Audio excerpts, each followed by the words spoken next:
আসসালামু আলাইকুম। আশা করি নিশ্চয়ই ভালো আছেন। তো স্বাগত জানাচ্ছি আরো একটা নতুন এনালাইসিস ভিডিওতে। তো আজকে কিন্তু গুরুত্বপূর্ণ দিন। আপনারা নিশ্চয়ই জানেন যে আজকে এনএফপি ডেটা রিলিজ হবে। তো নিঃসন্দেহে এই এনএফপি ডেটাগুলো মার্কেট মুভমেন্ট চেঞ্জ করে দিবে, অর্থাৎ মার্কেটের ট্রেন্ড চেঞ্জ করে দেওয়ার জন্য অনেক বড় একটা ভূমিকা পালন করবে।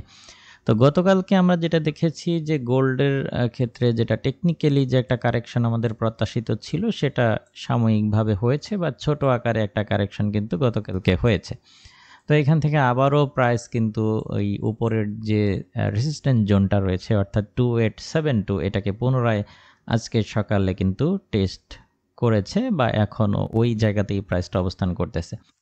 তো আজকের ভিডিওতে আমরা দেখার চেষ্টা করব প্রাইস কি এখান থেকে পুনরায় আবারও ডাউন হয়ে যাওয়ার কোনো সম্ভাবনা রয়েছে কিনা, নাকি এটা ভেঙে দিয়ে উপরে উঠে যাবে, কিংবা উপরে উঠলেই বা কতটুকু উঠতে পারে। তো শুরুতেই আমরা যদি দেখি তাহলে দেখতে পাচ্ছি যে আপনারা নিশ্চয়ই জানেন যে যেমনটা একটু আগে বললাম যে আজকের দিনে কিন্তু অনেকগুলো গুরুত্বপূর্ণ ডেটা রিলিজ হবে, বিশেষ করে ক্যাডের নিউজ রয়েছে এবং একই সাথে কিন্তু আমাদের এনইপি ডেটাগুলো কিন্তু আজকে রিলিজ হবে, যেটা অত্যন্ত গুরুত্বপূর্ণ ভূমিকা রাখবে মার্কেট মুভমেন্ট চেঞ্জ করে দেওয়ার জন্য। তবে এখানে একটা কথা বলে রাখা ভালো যে বর্তমানে মার্কিন শ্রমবাজার প্রেডিকশন করা একটু কষ্ট হচ্ছে। যেমনটা আমি গতকালকে ধারণা করেছিলাম যে জবলেসের ডেটাগুলো পজিটিভ আসতে পারে, কিন্তু দিন শেষে আমরা দেখেছি যে না, পজিটিভ আসে নাই, নেগেটিভ আসছে।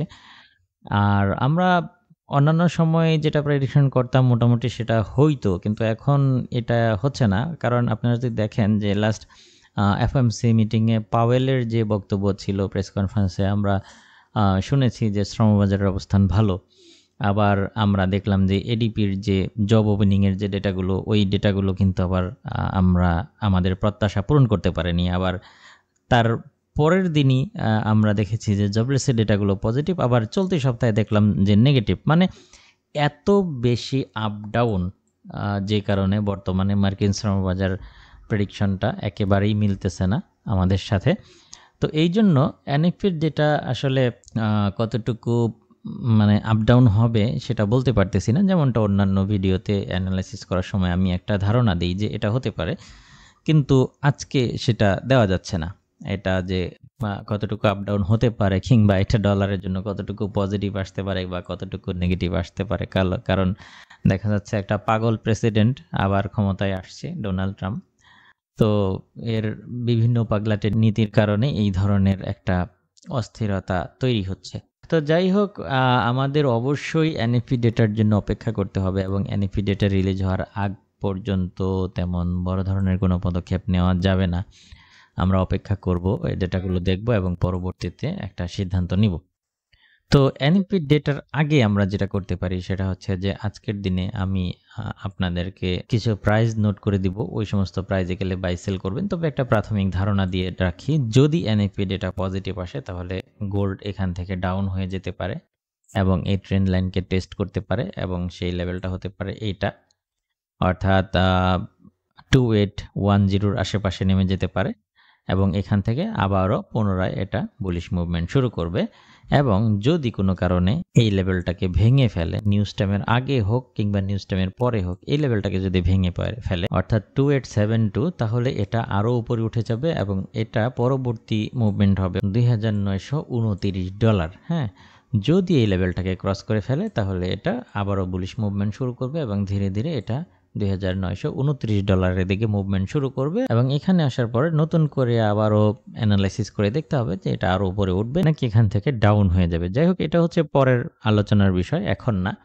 তবে আজকে আমরা যেটা করতে পারি সেটা হচ্ছে আমরা অবশ্যই বাই খোঁজার চেষ্টা করব, যেহেতু কালকে একটা টেকনিক্যাল কারেকশন দিয়ে প্রাইস আপ হয়ে গেছে। সেই হিসেবে আজকে আমরা বেশ কয়েকটা পয়েন্ট থেকে বাই করতে পারি। নাম্বার 1, যদি এই প্রাইসটাকে ক্রস করে অর্থাৎ 2872, তাহলে এর উপর থেকে আমরা বাই করতে পারি। আবার প্রাইস যদি কিছুটা ডাউন হয়ে এই লেভেলটাকে টেস্ট করে এখানে রিঅ্যাক্ট করে, তাহলে এখান থেকেও আমরা বাই করতে পারি। তাহলে আমি প্রাইসগুলো নোট করে দিচ্ছি, আপনারা এই প্রাইজে পেয়ে গেলে কিংবা এর আশেপাশে পেয়ে গেলে বাই করবেন এবং এই প্রাইসটা ক্রস করলে তার উপর থেকে ঠিক এইভাবে রিটেস্টের সাথে বাই করবেন, ঠিক আছে।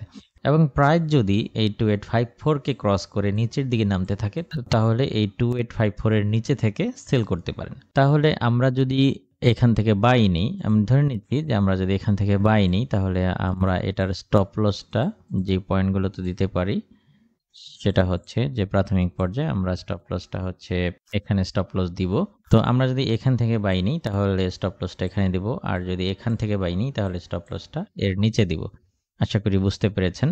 এবং আজকের দিনে যদি আপনারা সেল নিতে চান তাহলে মোটামুটি এই দিকটায় পেয়ে গেলে সেলের চিন্তা ভাবনা করা যেতে পারে, এবং এখান থেকে সেল নিলে স্টপ লসটা এটার উপরে দিবেন, অথবা সরাসরি স্টপ লসটা এইটার উপরে দেয়া যেতে পারে। তো আশা করি বুঝতে পেরেছেন। মোটামুটি এই সেটআপ অনুযায়ী আজকের দিনে আপনারা আপনাদের ট্রেডগুলো খুব সুন্দরভাবে ম্যানেজ করবেন এই প্রত্যাশায় আজকের ভিডিও এখানেই শেষ করছি। দেখা হবে নেক্সট ভিডিওতে। আল্লাহ হাফেজ।